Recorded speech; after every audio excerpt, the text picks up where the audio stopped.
I talked to Greg, and he is going to be running for state representative. Are you serious? Yes. Holy smoke. On Saturday. He goes up there for that. Wow. So I was do what? Is that what you're thinking? He becomes our first guest? Well, for sure we could do that. His whole platform that he's running on is essentially that, he's like, look, I thought about running for the county, but I can only do so much. And since my goal is to impact the lives of veterans specifically in Indiana and take care of them, because we have a large population of Vanderbilt County, he said, I can really do way more at the state level for that. And so he's going to be running kind of on that platform, and with the notion of like that you can talk about crap all day long, but it's about the accountability and the action that's inside of it. That's the most important thing. So anyway, I was like, well, how much does that even cost to do? I have no idea. But he was like, he was running through some budget stuff, and I was like, right. Well, buddy, any kind of call you need to jump on to kind of figure out what your actual marketing looks like, or what the category design, because like I was like, you got to just position yourself and be like, this is what I'm doing. That's everything that they do, and I just don't do that. I'm not going to do that, and I don't care. But yeah, so that's. I thought that you might like that, and I was thinking about Veterans United. I'm like, how can we get them? Well, we would be. I can't speak on behalf of the company. Yeah. Like, hey, let's get involved. But I can levy some pretty heavy influence to say, hey, like, this is a guy that we've worked with, someone we want to support. Mm-hmm. That would be. I think given his his ability to take action, he's not afraid to stand on somebody's doorstep until they answer. Well, it's that kind of gall and passion that it takes to do what he's trying to do, because he's getting into a game of people don't always play fair, and I feel like people get into politics for the right reasons in the beginning, but then it turns out to be something askew. Mm-hmm. And he doesn't strike me as the kind of person that would go askew. No. And one of the things that hit me was, he goes, Casey, I was, when I was little, I remember thinking to myself that nobody around me, nobody that I see on TV as far as political figures looks like me. And he was like, so partially my goal is just to be that person for someone. And I was like, that's a good damn goal. I don't know a politician that looks average, Yeah. It looks like suits or, dressed up this or that. It's not the guy that rides the Harley Davidson or the service connected military guy who came from the poor family that went to military so he could go to college. Mm-hmm. So yeah, I think that's exciting. Yeah. I'd like to figure out how we could support him in that. Awesome. I'm going to hit live. So we'll go live. Right.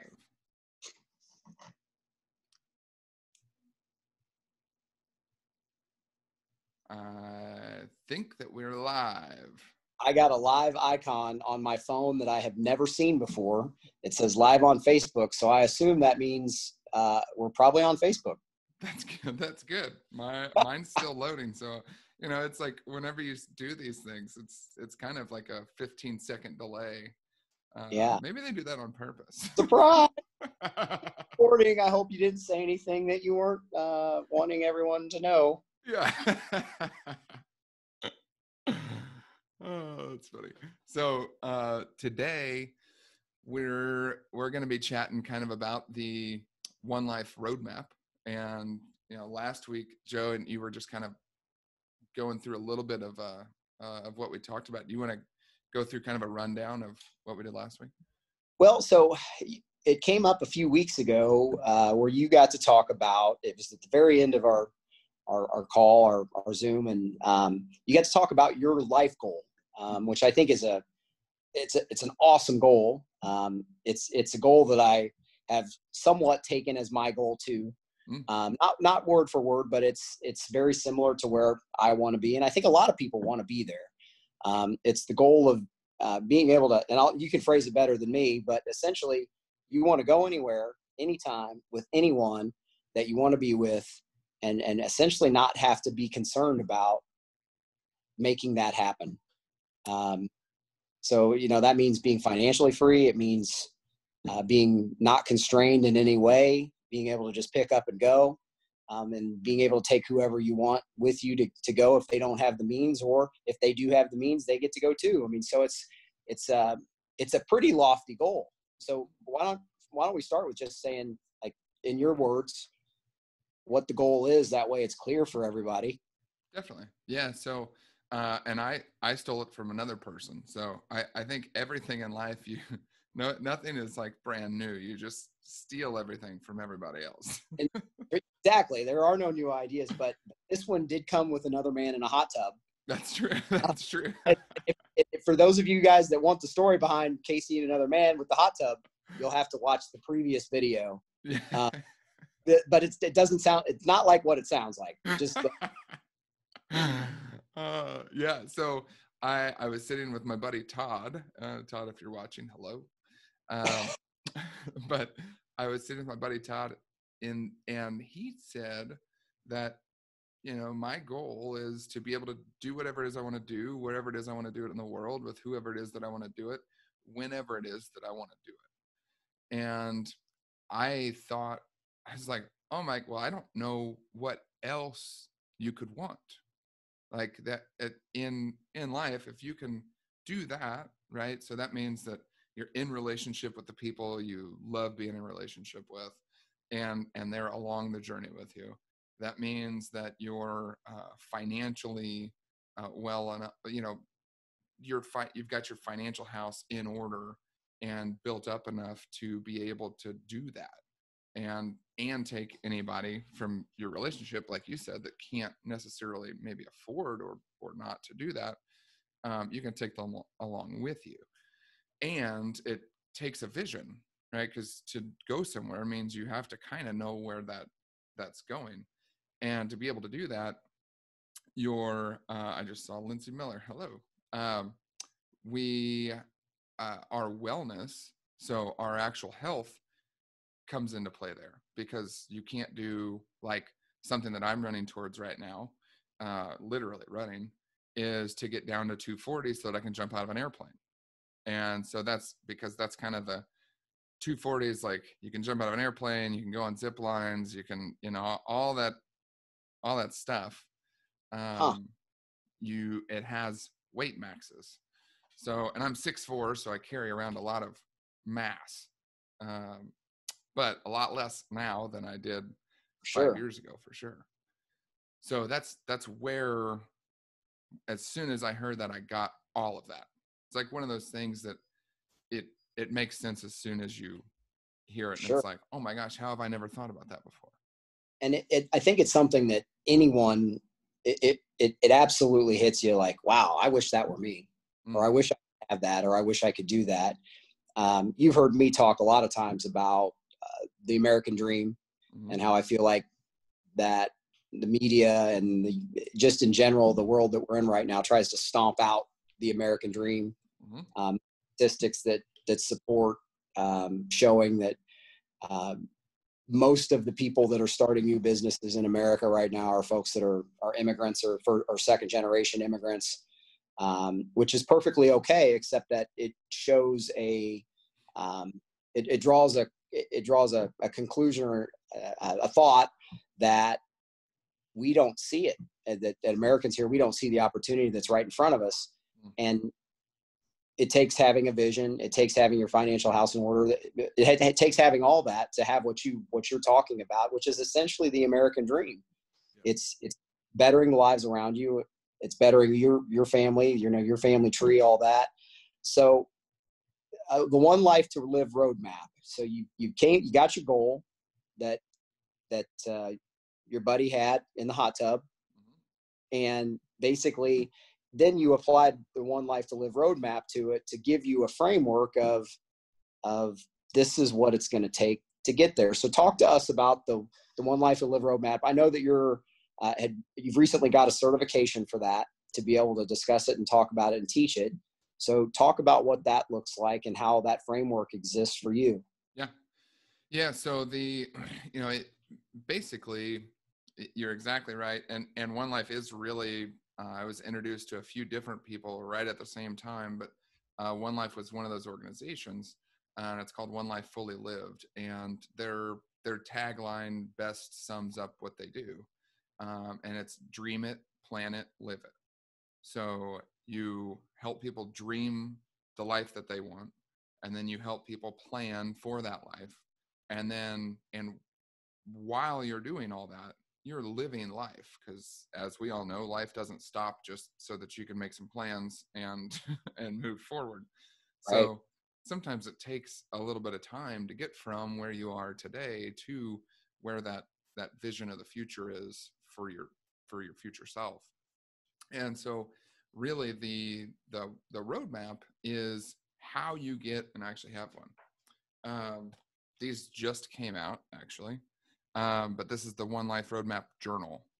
So they help you get from where you are today, and it talks about everything. I was showing you earlier. It's like the question. Oh, wow, this is really hard. Where do I belong? Where do I belong? Isn't that the end all be all question right there? Is where do I fit in? Where does it make sense for me to be? Right. Well, and it's like, do I belong? And it's, if you look at that in depth a little bit more, it's like, where do I belong in my physical environment? Where do I belong in my work environment? Where do I belong in my my family environment? Right. So what friends do I want to be around? So it's an all-encompassing question. And again, it takes some time to do, but the first thing before you start trying to do things, you got to put the plan together. And so dialing in really who you are at your core, Absolutely. right? That's number one. And then visioning out and dreaming, what could my future look like? One of the best things I think about being in real estate is I get to hear people's stories and people's life dreams and goals and what they do for a living all the time. And I'm always amazed at whenever I meet somebody and they have like the most interesting job that I've never heard of. I'm like, Is why almost didn't every.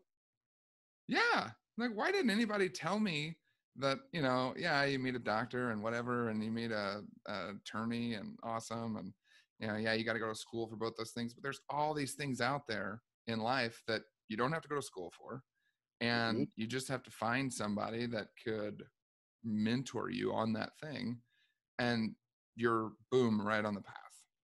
And so figuring out how you'll fund that future ties directly into that.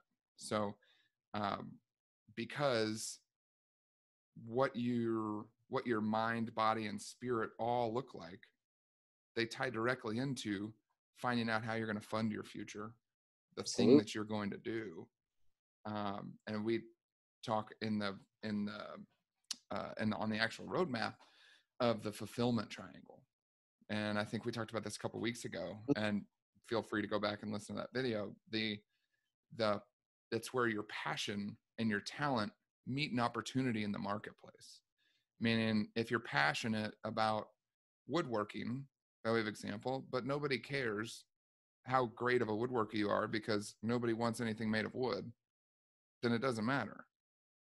But luckily, we live in a world where people love custom handmade stuff from unique craftsmen. So that's a path you can go down. You just now need relationships because you got to get introduced to those people. And you've got to physically be able to do that job. And your finances have to help get you from where you are today to where you want to go. And then you've got to have a plan for that all encompassing future. And without any one of those things, or one of those things being a little bit off, the plan doesn't work. You're absolutely right. All cylinders have to be working the right way. Yes. Yeah, 100%. Sorry, I got to open my garage door for for somebody. No, that's all right. So what I love about what you're talking about is, well, I've been goal setting, planning, strategizing for a very long time as an adult. I was fortunate. Gary Wilbers, if you're out there, I can thank him. Thank you, Gary, who brought in a consultant 15, 17 years ago at a training that I was at, where he comes in and he says, only 3% of the world goal sets. I don't know what the statistic is today. I imagine it's less. Only 1% actually goal sets in a fashion of writing goals down. I think it's interesting that that statistic is in line with what people term as the 1%. Now, regardless of how you feel about the 1%, if you're on this and you're listening and you've got political thoughts about it, that's not the point of this. It's that that statistic lines up with the 1% of well-to-do. They goal set, they achieve because they write things down, they have a plan. But that says 99% of the people don't. I think that 99% of the folks don't because it is overwhelming. It is, to think of what you're talking about is massive. It's such a massive thing that, oh my gosh, I can't think about what it even looks like to do what Casey's talking about, because I don't even know how I'm going to get the macaroni and cheese cooked for the kids tonight. Like, but what you've got is a framework, and essentially that's what Gary gave me years ago when that consultant came in, is a framework to break it down. You eat an elephant, one bite at a time. So it makes it in chunks where it's not overwhelming. Yes. Yeah. And that's right. What'd you say? You build it piece by piece. Yes. That's the hard part to remember. And actually one of the best parts, in my opinion, of doing like a workshop like this is you get to try on other people's goals and vision and dreams for their life if you may not have that yet. So like a lot of the things, actually, I'm looking at I've got my vision board up here. A lot of the things on my vision board today, I wouldn't have even known to put on there 5 years ago because they weren't in my do what? Someone shared and you made it yours. Yes, 100%. And it's getting that unique perspective between others and collaborating between others in a space that you don't have to worry about somebody caring that you're just starting out or giving a crap that you're at the end of your journey and you've got, all the vision and finances and relationships and wellness all down, right? Not caring either way, but coming into a space to be able to go, wow, well, I can really dream and kind of look at what the future might look like and get some ideas from others on what their even present looks like, because somebody else's 10 years ago could be exactly where you are today. And your 10 years from now could be where they want to be 20 years from now. So that's the hard part in vision planning is everybody's starting out on different starting points. And it's because we all find, it's like that old saying, when the teacher appears, or when the student is ready, the teacher appears. That's funny. It's every time it happens to me, I'm like, oh, geez, I think I heard this like 6 years ago, but I didn't pay attention to it. Well, I know you've heard me talk about I can't take credit for anything that I've done at any point in my life, because every idea has been somebody else's. And I'm a systems guy. I don't like systems. I don't like being constrained and having to operate within a rules, guidelines. Yes. But also know that success requires it. And it doesn't matter what you're doing, whether you're counting marbles or playing dominoes or whether you're trading stocks and bonds. Someone has a system that they have proven works, that is 100% effective, that will absolutely make you successful if you follow it to a T. Yes. And obviously the folks who developed this program have done it, know it, have taught it, have seen it work. And those who use it and follow it will absolutely achieve whatever it is that they're trying to achieve. That I think that sometimes people hearing me say things like that, the world beats the dreaming out of you. Like, it's, this world is tough. I mean, everybody, that anybody, we've all had bad things that just beat the dreams out of us, where it's just like, you know what, I'm never going to get there. But it's an absolute lie. Yes. Tell yourself that and believe it. And it just starts with taking a step in that direction of having of just using the system. The first step is, I'm going to do this, and then start toward that direction and do it. Yeah. And that's when you take those steps, I think, a friend of mine wrote the Crucibles Gift, and it talks about really in all of life, how the struggle is how you create yourself. That's because none of us learn from when something went really well, right? You get done with whatever went really well and you're like, oh, that was awesome, we should do that again. It's possible, it's just not common. Yes. So when you look at that, we all learn from the stuff that, the things along the way that don't work out, that should have worked out, but those are the things that we remember for some reason, because we're wired that way. It's like, but I think back in the day, we used to, when we were running through the jungle and hunting for food, it's like, well, I know Jimmy stepped right there yesterday and he died, so I'm not going to do that. So that was like our way of survival. For sure. But today it gives us good gifts, but we need to more so remember the wins that we have along the way, because that's the most important things. And that's hard even for myself still today to celebrate, are the little wins that happen on a daily basis, and connect with those and go, man, I mean, yeah, I had one or two things go. I mean, we're on entrepreneurs. So, and there's a fly in here somewhere. We're entrepreneurs. So every single day, something goes terribly wrong. Yes. And you have to be okay with that. Or you can get a normal job, and that's totally good. That's because that's some people's paths. We all belong somewhere.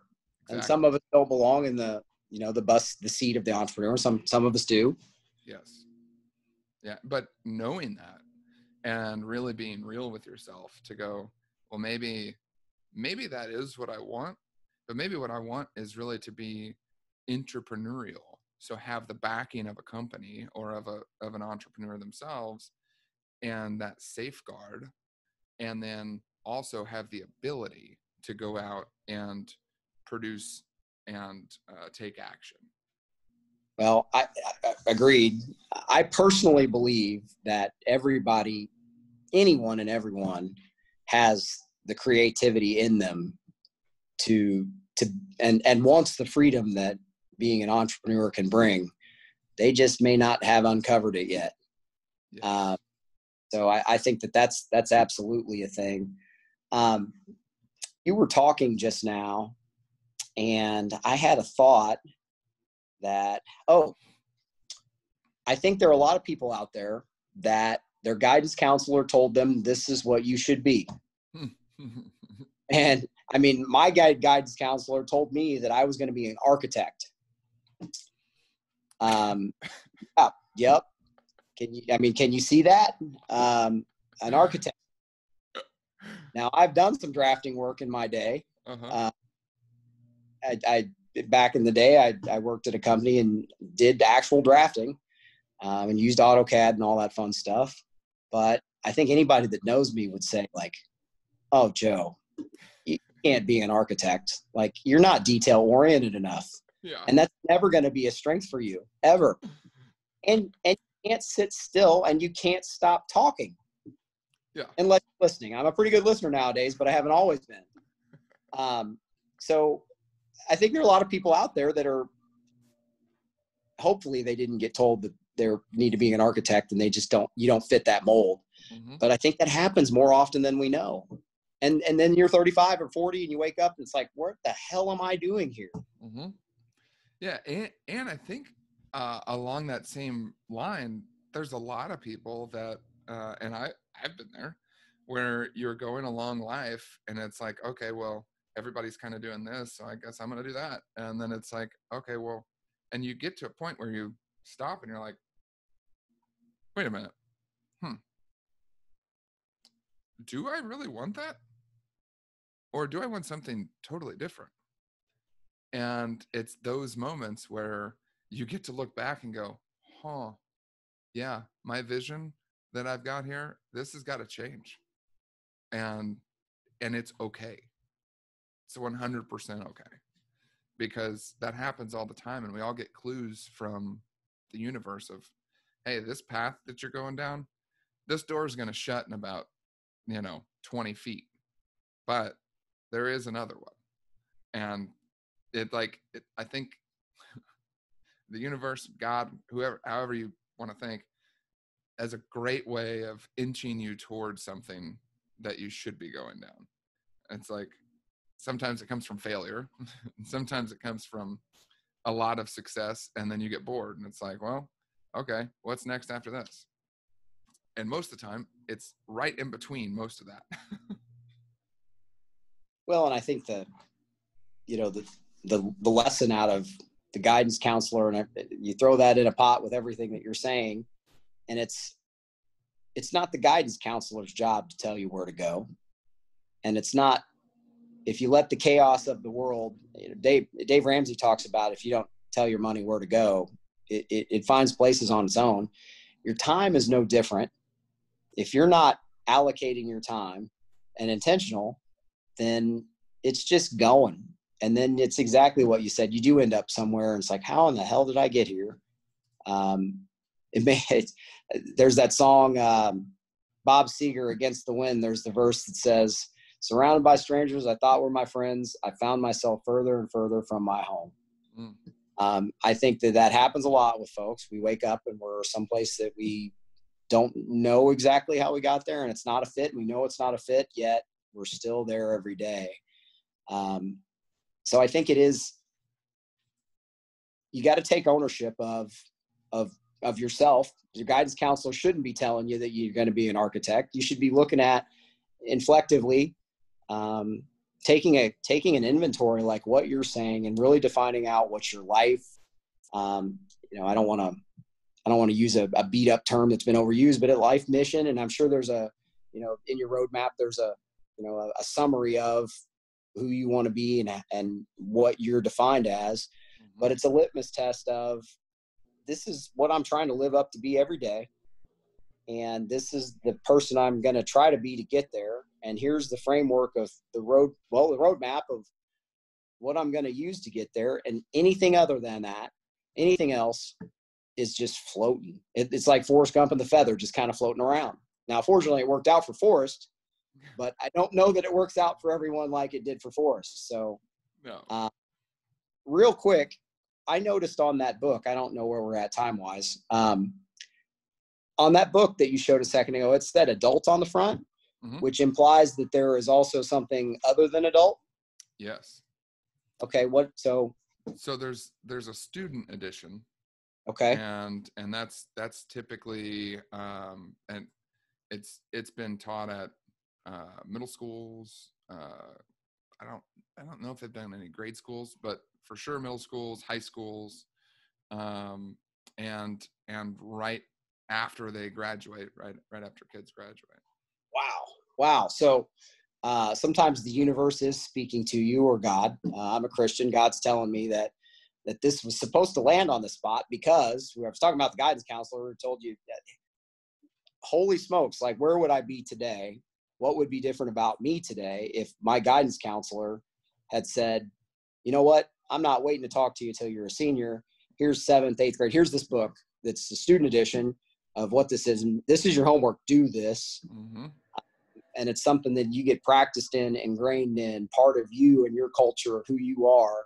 And by the time you're a senior in high school, you have developed and built the roadmap for you. And it's, no, I'm not going to be an architect. I'm going to own this business. We're going to do this. We're going to fit this niche. I'm going to execute it this way. Mm-hmm. America would be a whole lot different place. Yeah, we would go from a place of more businesses failing each day than starting, to more businesses starting and succeeding each day than failing, like it was prior to. I think that trend started in late 1960s. That's a sad trend. Mm-hmm. Where people started going more towards safe companies, and partially because I think you're exactly right. I just gave the student edition to a friend of mine's kid who just turned 14, and I started thinking back, and I'm like, at 14, that's kind of right when everybody started going, for me in my life, like, oh, what are you going to do when you grow up? I'm like, I don't know. When I was like 7, I wanted to be the guy that rode on the back of the trash, pickup truck thing and grab the cans. I was like, you get to ride the back of a truck all day? That sounds incredible. Plans change. Yeah. Yeah. But the fun I'm core to the neighborhood. Yeah. I'm not knocking it. I don't see you doing that either. Well, yeah, but the thing that and I've done a lot of self-reflection on this, because you hear a lot, I don't know if you do, I hear a lot, like, whenever you're searching for what's kind of next in life, or what the path you should be going down, right? Reflect on what you wanted and the things that you wanted when you were about 5 to 7, because that's like right in the prime time of your like creativity high, and that's like your real self comes out every single day. And then you get into like first grade and all that stuff, and that kind of, the world starts kind of making you conform to the things that it wants you to be. And so I was like, well, at the core of the reason that I wanted to do that was fun. And so now today, I don't do anything that I don't think is fun. If I don't think it's fun, I'm not doing it. Well, yeah. I think sometimes it's hard to, it's got to be difficult to stay in that vein 100% of the time, because the world is the opposite of that. Mm-hmm. The chaos of the world is the opposite of fun. It's stress, strife, and anxiety. Mm-hmm. And so it's doing what you're doing with the roadmap is the ultimate litmus test for everything that you do. Yes. Which is I mean, hats off to you that you've got this program, that you're executing it, that you're doing it. And I realize that you're probably there, you have setbacks, I'm sure, but the majority of the time you're executing it, which means you will get there. You're partially there now. I mean, I talk to you all the time, or I see things on Facebook, and you're partially there now, in a lot different place than you were just even 5 years ago. So way different. So I think sometimes people get hung up on, they don't know how to dream. It's been beaten out of them. Then it's like, oh my God, I am going to dream, but this is so massive, I'm not going to be able to get there. So, this program helps with the dreaming it up, building the roadmap. But then you run into the hurricane, the life, the chaos that gets thrown at you before you've really seen any traction yet. And it's easier to say, well, this isn't working, than it is to say, I'm going to grit this out just a little longer and see. And normally that's the spot where if it's just a little longer, just a tad, not even much. I use working out as a great analogy, because I think it's 21 days typically before someone sees, for most folks, if they're working out consistently, 3 weeks or so, 21 days, which, by the way, 21 days it takes to build a habit, before they see a result. And normally it's like 18 days in, a person stops. When if they just would have waited 3 or 4 more days, it's like, oh my gosh, I lost 4 pounds legitimately, or wow, I've got a half inch on my bicep I didn't have, or so I'm sure there are measures built into the program to kind of circumvent that, to not get beat up at that spot and quit. But talk to that some, if you would, just so like, Yeah. I think people that I would love to see the 1% become 30% or 40% or whatever number it could become. And I think there could be more here. Yeah. So the, on the, kind of quitting or giving up piece, Right. I've been thinking about this a lot lately because we've been doing 100 push-ups a day for the last, I think we have 2 more days left. So lately I've been doing like 100 Coca-Cola can lifts. Discipline. So I'm, back to Coca-Cola. So you push ups and I'll drink Cokes. Yeah. So, and by the way, on the 21 days habit creation, it's 66 days is what they found as the new research on what actually formulates a habit. Really? They did the research in the one thing. That's 3 times longer, almost. Yes. Well, we have the, mental span of like a fish now, right now. So Great party ever. yeah. Since the new person. So, but on the, I think at the beginning, that first kind of 20-ish days, you have kind of inspiration because you're closely connected to the reason that you actually set that. And then after that 21 days, kind of roughly in that 3-week range, that 3 to 5 week range. Have you ever read Crossing the Chasm?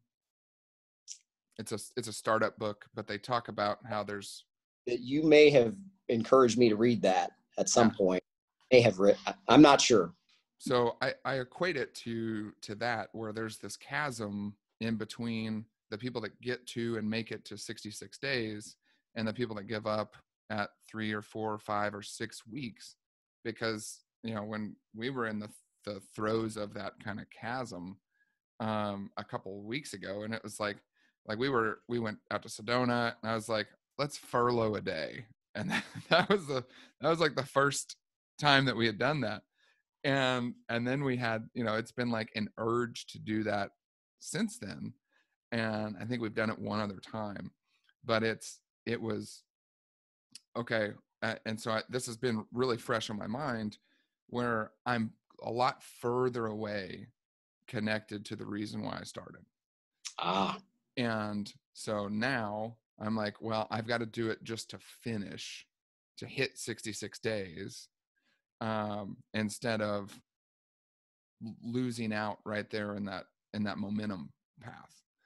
And so that inspiration has to turn into discipline. And then that discipline, and I figured this out with running. We started doing that every day, 5 days a week a couple of years ago. And now if I don't run for 3 or 4 or 5 days, I get really bent up inside, and I'm like, I just got to go run. And I've never had that before. Like, even in the Army, I was like, if I don't run for a couple of weeks, that'll be great. But that's because I was like limiting, pushing to the limit the whole time. I get it. I mean, nowadays, if I'm running, it's because I'm running from the cops. That doesn't happen for those listening. That's not happened. So, but yes, like it takes discipline to run. Yes. But it's a bigger vision that you're chasing. It's not the act of running, or it's something bigger that's driving. Yeah. And that's when, like, that's why you see me look at different things around me. Those are my reminders, my vision boards up here, important pictures over here. There's one right in front of me. our push-up tracker is right on my door to what right behind me is our workout room. So this is our working area. That's my wife's working area, and that's our workout room. So it's all confined into one space where Right. that's all meant to be inspiring for us to remember to do it, because I'm forgetful. Well, we all are. It's the intentionality of what you're doing that is helping keep the vision and inspiration in front of you, which is helping keep the discipline that's required to follow it through. Late great Jim Rohn, my favorite quote of all time. I know you've probably heard me say it at some point. We all face one of two pains: the pain of discipline or the pain of regret. And I choose the pain of discipline, because I don't ever want to look back on something and say, man, I wish I would have tried that, or I wish I would have done that. Or you're laying on your deathbed and say, you know what, I wish I would have jumped out of a plane. Or I don't ever want to get to that point. So it drives me in my daily activities. And I've had people say, like, sometimes, Joe, you just don't stop. And it's because I don't want to. Regret seems like way worse than the discipline of just following something through, to me.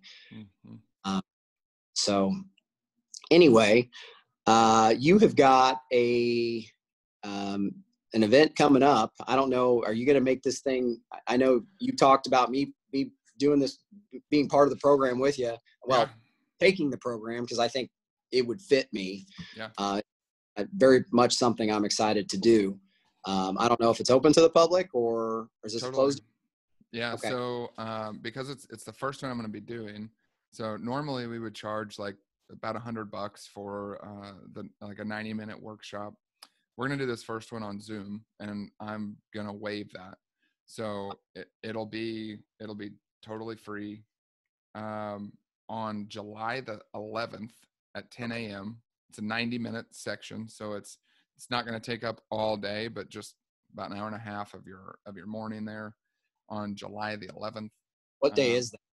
It's a Saturday morning. So I wanted to make it really accessible, because this is something that is totally open to families. You can bring Maddox. And because my hope with doing all of this is, especially coming from, all the stuff that's been coming down the pipeline that's happened this year. I think people are looking around and going, okay, well, is this the path that we want to continue on? If yes, let's proceed forward. And I think there's more people that have said, oh, well, maybe there's something different out there. And for the people that have said that, or let's continue forward, I invite both sets on to, if you are on a path and you know exactly where you're going, to serve as an example for someone else and to show up for them. And if you're on a path and you're not sure that that's the right one, or you're on a path and you've never even heard about any of this, and I think everybody can learn something from everyone else, especially the way that we're going to do it. We're going to do it through Zoom. I'll drop a link on the comments section below here, so that anybody that wants to sign up can. And then so you'll just fill out a little form with your name and email and stuff, and then we'll email you the link. And then just show up about 10 minutes beforehand, 5-10 minutes beforehand, just make sure your video works and, Sure. sound works and all that stuff. But yeah, I'm very excited, and I can't wait we'll give out the workbook, obviously, because you'll need that to go through it. So I'm very excited to cause some conversations inside of some families that could potentially change the legacy that they leave behind.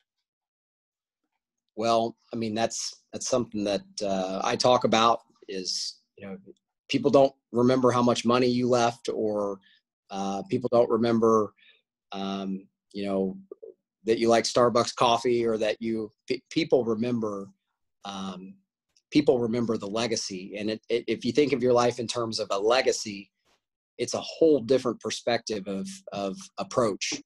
And what I love about this, Casey, is you and I went to a workshop together some time ago, 9-10 months ago. And this podcast, this live cast, whatever the heck we're calling this thing, came out of that with the intention of helping people, sharing what we have achieved and had and given to us. I say we have achieved. We've achieved what we've achieved because someone taught us how. Someone gave us the tools necessary to execute a system to be successful at, which we've executed. And now this is an opportunity to give that back in a fashion. And not necessarily that we're even building anything for anyone. It's you're designing your own framework for success in this roadmap. And it's exciting, man. And I'm excited to be in the course and hear other people's vision and dreams and rekindle some of my own. Yes.